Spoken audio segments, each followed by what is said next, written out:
बोलिए शंकर पुत्र गणेश भगवान की जय। प्रिय भक्तगणों, बहुत समय पहले की बात है। एक विशाल और समृद्ध राज्य था।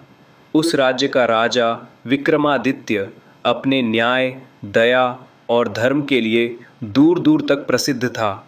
उसकी प्रजा उसे पिता के समान मानती थी। राज्य में किसी चीज की कोई कमी नहीं थी। खेतों में भरपूर फसल होती थी, व्यापार खूब चलता था और चारों तरफ सुख शांति का वातावरण था। राजा की 3 रानियां थीं और भगवान की कृपा से उनके 2 पुत्र भी थे। दोनों राजकुमार बड़े ही बुद्धिमान और वीर थे। उन्हें देखकर पूरा राज्य खुश होता था। लेकिन राजा के मन में एक ऐसी इच्छा थी जो वर्षों से अधूरी पड़ी थी। वह एक पुत्री चाहता था। वह चाहता था कि उसके आंगन में एक कन्या की किलकारी गूंजे।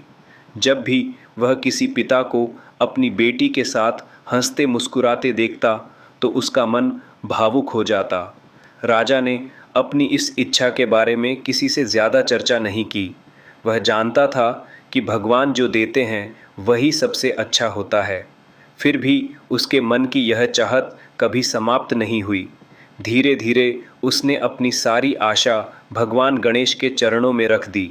बुधवार का दिन आते ही राजा सुबह ब्रह्म मुहूर्त में उठ जाता। स्नान करके वह भगवान गणेश के मंदिर पहुंचता और पूरी श्रद्धा से पूजा करता। वह घंटों तक भगवान का ध्यान करता। कई बार तो वह भोजन भी बाद में करता, लेकिन भगवान गणेश की आराधना पूरी करता। समय बीतता गया। 1 वर्ष बीता, फिर दूसरा वर्ष बीत गया, लेकिन राजा ने कभी पूजा में कोई कमी नहीं आने दी। उसकी भक्ति देखकर मंदिर के पुजारी भी हैरान रहते हैं। वे कहते हैं, महाराज, आपकी श्रद्धा देखकर लगता है कि भगवान स्वयं आपकी पुकार अवश्य सुनेंगे। राजा मुस्कुराकर कहता, मैं भगवान से कोई सौदा नहीं कर रहा। मैं तो केवल उनके चरणों में अपना विश्वास रख रहा हूँ। जो होगा उनकी इच्छा से होगा। एक दिन बुधवार की रात थी। राजा पूजा के बाद अपने कक्ष में विश्राम कर रहा था। तभी उसे एक अद्भुत सपना दिखाई दिया। उसने देखा कि तेज प्रकाश से पूरा कक्ष जगमगा उठा है। उस प्रकाश के बीच भगवान गणेश विराजमान थे। उनके चेहरे पर दिव्य मुस्कान थी। भगवान गणेश ने कहा, राजन, तुम्हारी भक्ति और विश्वास ने हमें प्रसन्न कर दिया है। तुमने कभी शिकायत नहीं की, कभी अपनी श्रद्धा नहीं छोड़ी, इसलिए तुम्हारी मनोकामना शीघ्र ही पूरी होगी। इतना कहकर भगवान अंतर्ध्य हो गए। सुबह जब राजा की आंखें खुली तो उसका हृदय आनंद से भर गया। उसने तुरंत मंदिर जाकर भगवान गणेश को प्रणाम किया। उसने किसी को अपने स्वप्न के बारे में नहीं बताया, लेकिन उसके चेहरे की खुशी सबको दिखाई दे रही थी। कुछ ही महीनों बाद पूरे राजमहल में खुशियों की लहर दौड़ गई। एक रानी ने एक सुंदर कन्या को जन्म दिया था। यह समाचार सुनते ही राजा की आंखों से खुशी के आंसू निकल पड़े। उसने तुरंत भगवान गणेश के मंदिर में जाकर माथा टेक दिया। पूरे राज्य में उत्सव मनाया गया। गरीबों को भोजन कराया गया, ज़रूरतमंदों को वस्त्र दिए गए। मंदिरों में विशेष पूजा हुई। हर तरफ केवल एक ही चर्चा थी कि भगवान गणेश ने अपने भक्त की पुकार सुन ली है। जैसे जैसे समय बीतता गया, राजकुमारी बड़ी होने लगी। वह बाकी बच्चों से अलग थी। बचपन से ही उसके मन में धर्म और भक्ति के प्रति विशेष लगाव था। जब दूसरे बच्चे खेलते थे तब वह मंदिरों में जाकर संतों की बातें सुनती थी। एक दिन वह महल के बगीचे में खेल रही थी। तभी उसने एक साधु को देखा जो भगवान शिव का भजन गा रहा था। उस भजन को सुनकर वह वहीं बैठ गई और ध्यान से सुनने लगी। उस दिन के बाद उसके मन में भगवान शिव के प्रति गहरा प्रेम जाग उठा। धीरे धीरे उसकी भक्ति बढ़ती गई। सुबह उठते ही वह शिवलिंग पर जल चढ़ाती, भगवान शिव का नाम जपती और घंटों ध्यान करती। महल के सभी लोग उसकी श्रद्धा देखकर आश्चर्य करते थे। राजा को भी अपनी पुत्री पर बहुत गर्व था। उन्हें लगता था कि उनकी बेटी धर्म के मार्ग पर चल रही है, लेकिन उसे यह पता नहीं था कि आने वाले समय में यही भक्ति एक बड़े विवाद का कारण बनने वाली है। उधर महल में एक मंत्री था। बाहर से वह बहुत वफादार दिखाई देता था, लेकिन उसके मन में लालच और कपट भरा हुआ था। राजा उस पर बहुत भरोसा करता था। राज्य के कई महत्वपूर्ण काम उसी की सलाह से होते थे। जब मंत्री ने देखा कि रानी अब धीरे धीरे युवावस्था की ओर बढ़ रही है, तो उसके मन में बुरे विचार आने लगे। उसने अपने चेहरे पर वफादारी का मुखौटा पहन रखा था, इसलिए कोई उसकी असली नीयत को समझ नहीं पाता था। वह हमेशा मौका की तलाश में रहता कि किसी तरह राज परिवार के और करीब पहुंच सके, लेकिन अभी तक उसे ऐसा अवसर मिला नहीं था। उसे बिल्कुल अंदाज़ा नहीं था कि उसकी बुरी सोच से उसे बहुत बड़े विनाश की ओर ले जा रही है। और दूसरी तरफ भाग्य भी एक ऐसी घटना की तैयारी कर रहा था जो पूरे राज्य का इतिहास बदलने वाली थी। समय तेजी से बीतता गया।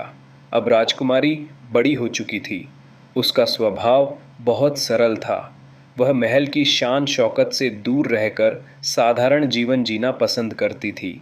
सुबह सूर्योदय से पहले उठना, स्नान करना और फिर भगवान शिव की पूजा करना उसकी यही दिनचर्या बन चुकी थी। राज्य के लोग भी उसकी भक्ति की चर्चा करते थे। जब भी वह किसी मंदिर जाती, लोग सम्मान से उसके लिए रास्ता छोड़ देते। लेकिन राजकुमारी कभी अपने पथ का घमंड नहीं करती और विनम्रता से बात करती। एक दिन बुधवार की सुबह राजा विक्रमादित्य भगवान गणेश की विशेष पूजा कर रहे थे। पूजा समाप्त होने के बाद उन्होंने अपनी पुत्री को अपने पास बुलाया। राजकुमारी आई और अपने पिता के चरण स्पर्श करके उनके पास बैठ गई। राजा ने मुस्कुराते हुए कहा, हे पुत्री, आज का दिन बहुत ही शुभ है। भगवान गणेश की कृपा से हमारे जीवन में सुख और समृद्धि है। उनकी महिमा सबसे महान है।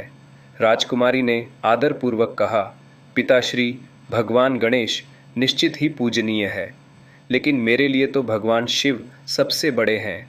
उन्हीं की कृपा से संसार चलता है। राजा हंस पड़े। उन्हें लगा कि पुत्री मजाक कर रही है। उन्होंने कहा, नहीं पुत्री, सबसे पहले तो भगवान गणेश की पूजा होती है। हर शुभ कार्य उन्हीं के नाम से शुरू होता है।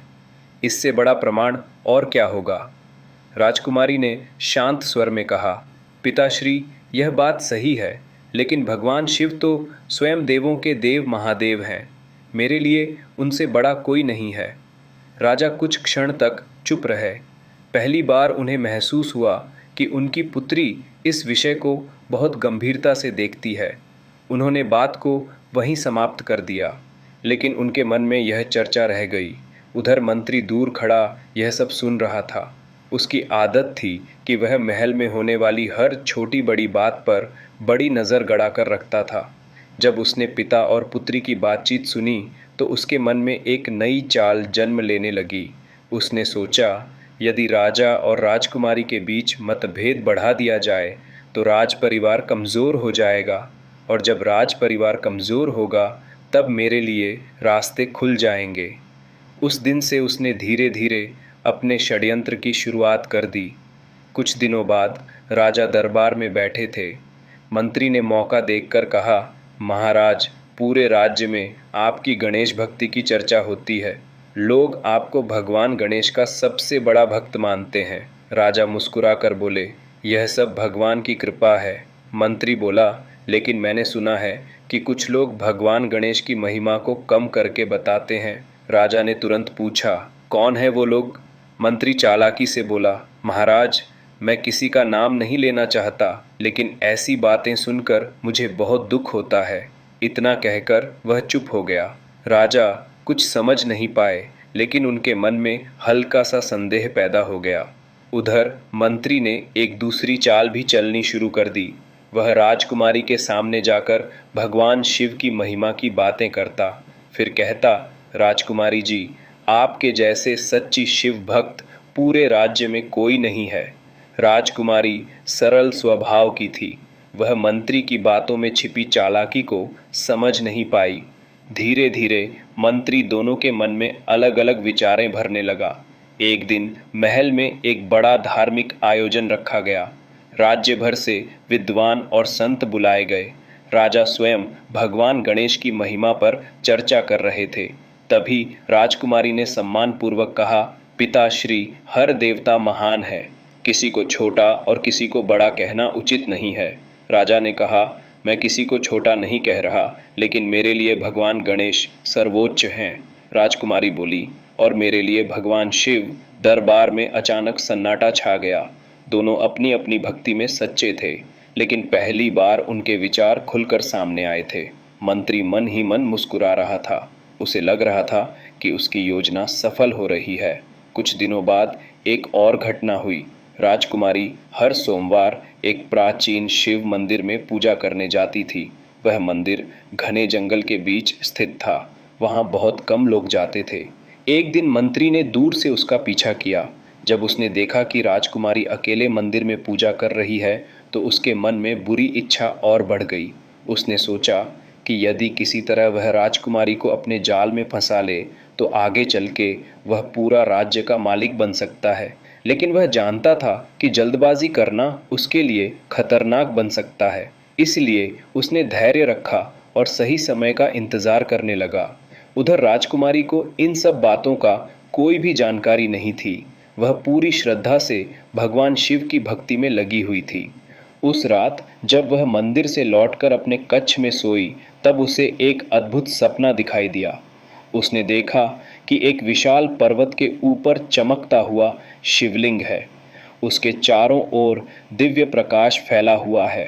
फिर उसे लगा जैसे कोई गंभीर और करुणामयी आवाज़ कह रही हो, सावधान रहो, तुम्हारे आसपास सब वैसे नहीं है जैसे दिखाई देते हैं। राजकुमारी घबरा कर उठी। उसका हृदय तेजी से धड़क उठा। उसे समझ नहीं आया कि यह केवल स्वप्न था या कोई संकेत, लेकिन उसे यह महसूस होने लगा कि आने वाले दिनों में कुछ बड़ा होने वाला है। और वास्तव में महल के भीतर षड्यंत्र का जाल तेजी से फैल रहा था। मंत्री अपनी सबसे खतरनाक चाल चलने के लिए तैयार हो चुका था, जिसकी वजह से जल्द ही पिता और पुत्री के रिश्ते में एक ऐसी दरार आने वाली थी जिसने पूरे राजमहल को हिला देना था। अगले कुछ दिनों तक राजकुमारी के मन से वह स्वप्न नहीं निकला। उसे बार बार वही आवाज़ याद आती थी, सावधान रहो, तुम्हारे आसपास सब वैसे नहीं है जैसे दिखाई देते हैं। वह पहले से अधिक समय भगवान शिव की पूजा में बिताने लगी। उसे विश्वास था कि महादेव किसी न किसी रूप में उसका मार्गदर्शन अवश्य करेंगे। उधर मंत्री अपनी चाल की तैयारी में लगा हुआ था। उसने समझ लिया था कि सीधे राजकुमारी के पास पहुंचना आसान नहीं है। इसलिए उसने पहले राजा और राजकुमारी के बीच दूरी बढ़ाने का निश्चय किया। एक दिन वह राजा के पास पहुंचा और बोला, महाराज, एक बात कहूं तो बुरा तो नहीं मानोगे? राजा ने कहा, निसंकोच कहो मंत्री।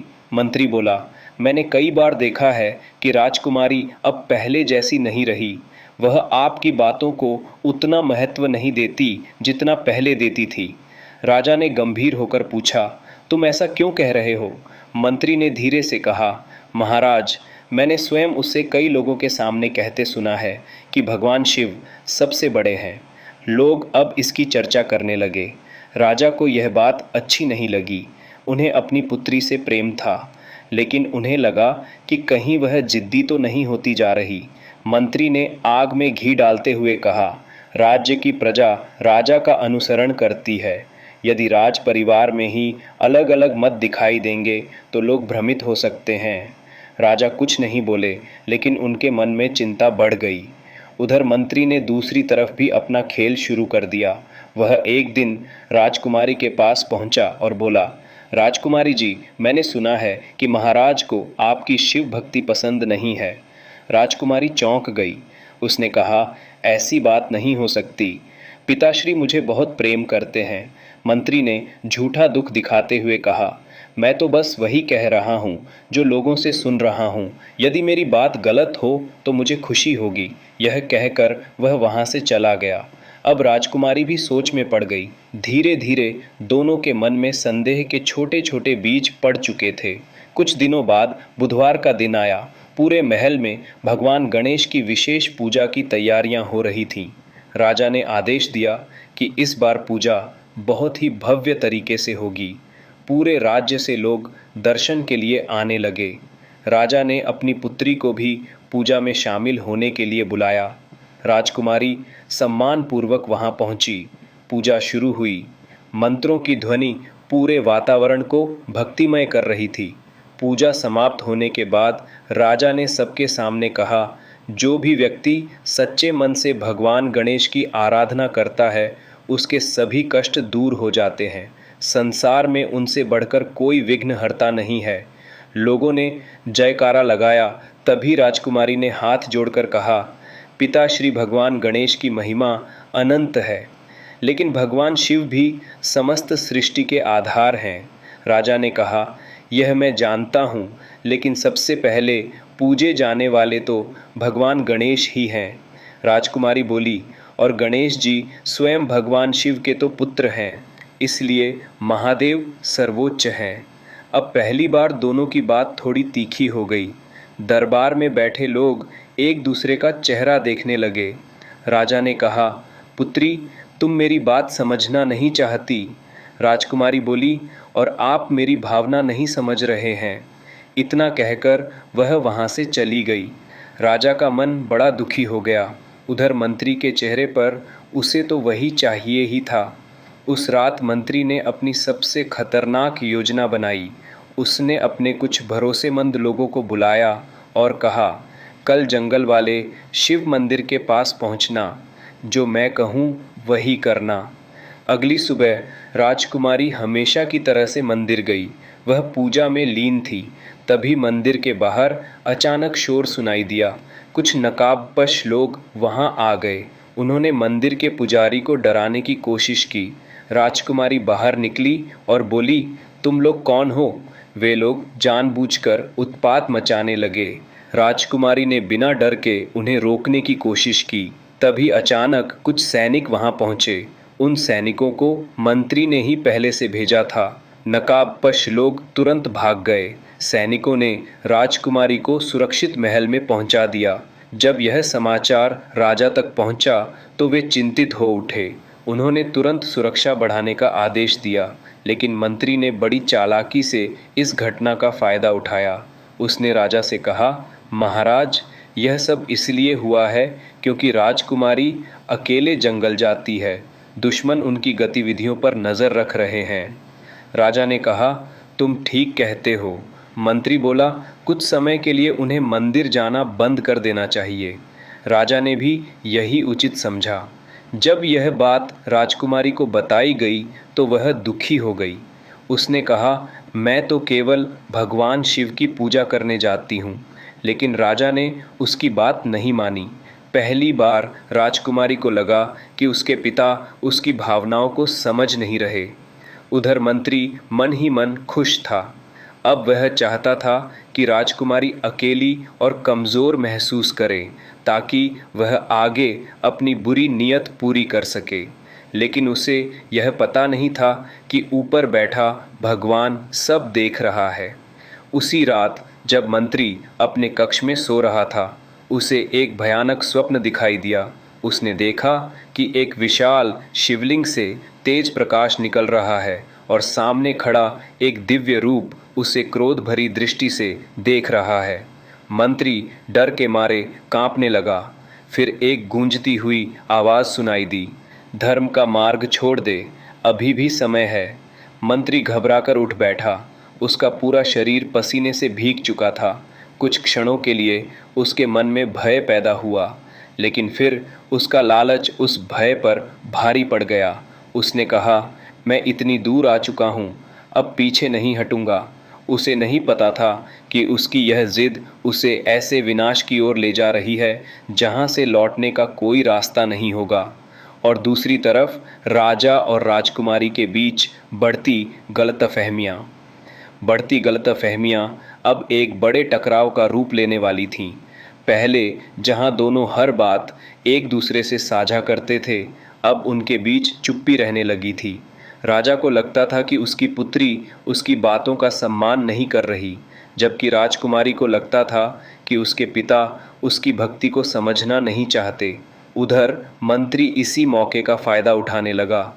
एक दिन उसने बड़ी चालाकी से एक झूठा पत्र तैयार कराया। फिर उस पत्र को ऐसे स्थान पर रखवाया जहां राजा की नज़र उस पर पड़ जाए। जब राजा ने वह पत्र पढ़ा तो वह चौंक गया। पत्र में लिखा था कि राजकुमारी राज्य के कुछ लोगों को अपने पक्ष में कर रही है और भविष्य में राजा की बातों का विरोध करना चाहती है। राजा यह पढ़कर बहुत दुखी हुए। उन्हें अपनी पुत्री पर विश्वास था, लेकिन लगातार हो रही घटनाओं ने उनके मन को कमज़ोर कर दिया था। उन्होंने तुरंत राजकुमारी को बुलाया। राजकुमारी आई तो राजा ने क्रोधित होकर पूछा, क्या तुम मेरे विरुद्ध लोगों को भड़का रही हो? यह सुनकर राजकुमारी स्तब्ध रह गई। उसने कहा, पिताश्री, आप ऐसे कैसे सोच सकते हैं? मैं ऐसा कभी कर नहीं सकती। राजा ने वह पत्र उसके सामने रख दिया। राजकुमारी ने पत्र देखा और समझ गई यह किसी की साजिश है। उसने कहा, यह झूठ है पिताजी, कोई हमें आपस में लड़ाना चाहता है। लेकिन उस समय राजा का मन क्रोध और दुख से भरा हुआ था। दोनों के बीच तीखी बहस हो गई।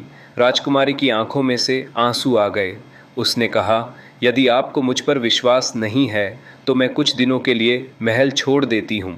इतना कहकर वह वहाँ से चली गई। राजा का मन भी अंदर से टूट चुका था, लेकिन वह अपनी जिद छोड़ने को तैयार नहीं थे। उधर मंत्री को जब यह समाचार मिला तो वह बहुत खुश हुए। उसे लगा कि अब उसकी सारी बाधाएं दूर हो गई हैं। अगली सुबह राजकुमारी अकेले उसी पुराने शिव मंदिर में पहुंच गई। वह बहुत दुखी थी। उसने शिवलिंग के सामने बैठकर प्रार्थना की, हे महादेव, यदि मैंने कोई गलती की है तो मुझे क्षमा करें। मेरे और मेरे पिता के बीच जो भी दूरी आई है उसे समाप्त कर दीजिए। यह कहकर वह रोने लगी। उसी समय मंत्री भी वहां पहुंच गया। अब उसे लगा कि यही सही मौका है। उसने अपनी असली नीयत दिखाते हुए कहा, राजकुमारी, अब आपका सहारा केवल मैं हूँ। यदि आप चाहे तो मैं आपकी हर समस्या को दूर कर सकता हूँ। राजकुमारी तुरंत समझ गई कि मंत्री के मन में क्या चल रहा है। उसने क्रोध से कहा, दुष्ट, अब मुझे समझ में आ गया है, यह तुम्हारी ही पूरी साजिश है।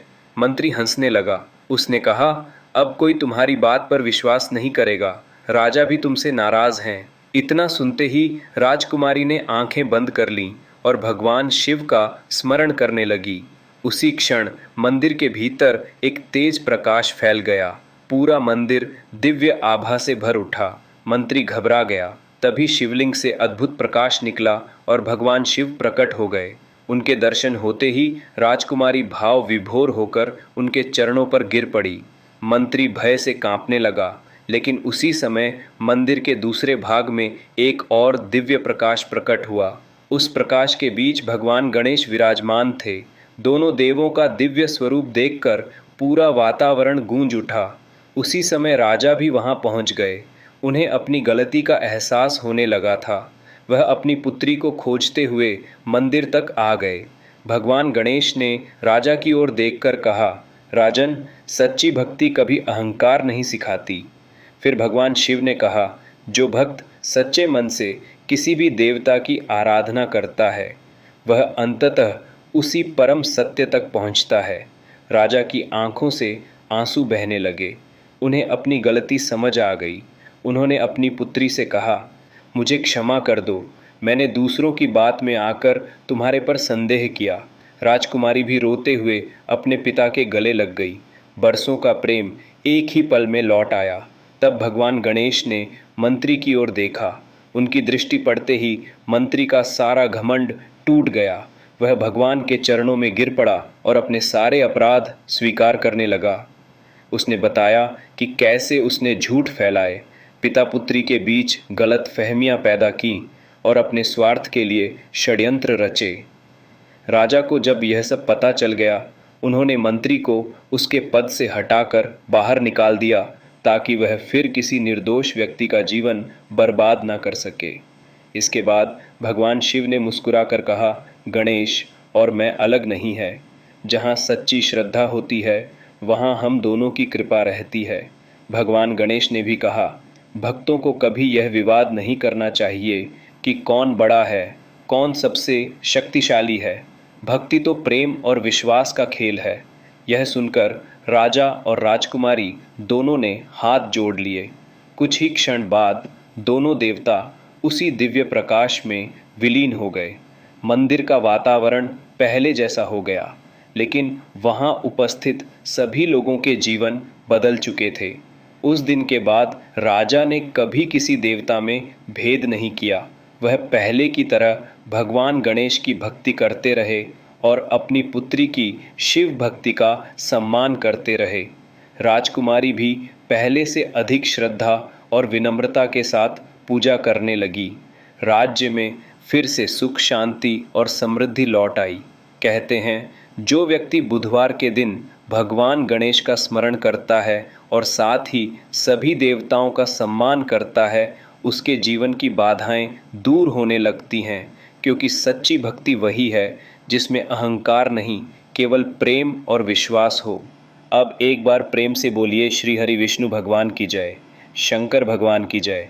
इसी प्रकार की व्रत त्योहार भगवान की कहानियाँ कथा सुनने के लिए इस चैनल को सब्सक्राइब ज़रूर करें।